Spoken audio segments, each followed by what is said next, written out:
আসসালামু আলাইকুম। আশা রাখি আপনারা ভালো আছেন। আমিও আল্লাহর রহমতে অনেক ভালো আছি। এখন রান্না করব মাছ,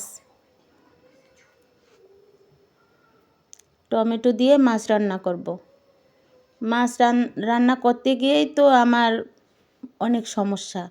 কারণ হচ্ছে মেয়ে তো মাছ খায় না, মেয়ের জন্য অন্য কিছু করতে হবে। মেয়ে মাছের কথা শুনলেই মন খারাপ।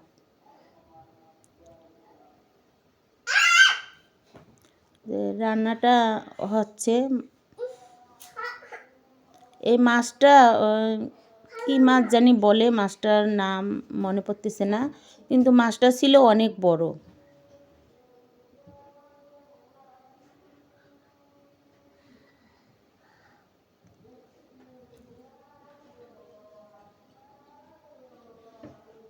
মেয়ে মাছ খাবে না শুনেই তার বাবার মনটা একদম অনেক অস্থির।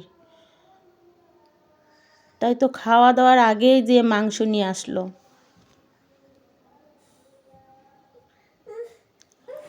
আমার ভিডিওটা যদি আপনাদের ভালো লাগে, একটা লাইক, কমেন্ট, শেয়ার করবেন আর সাবস্ক্রাইব করে আমার পাশে থাকবেন।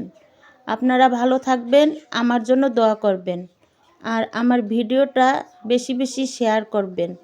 আল্লাহ হাফেজ।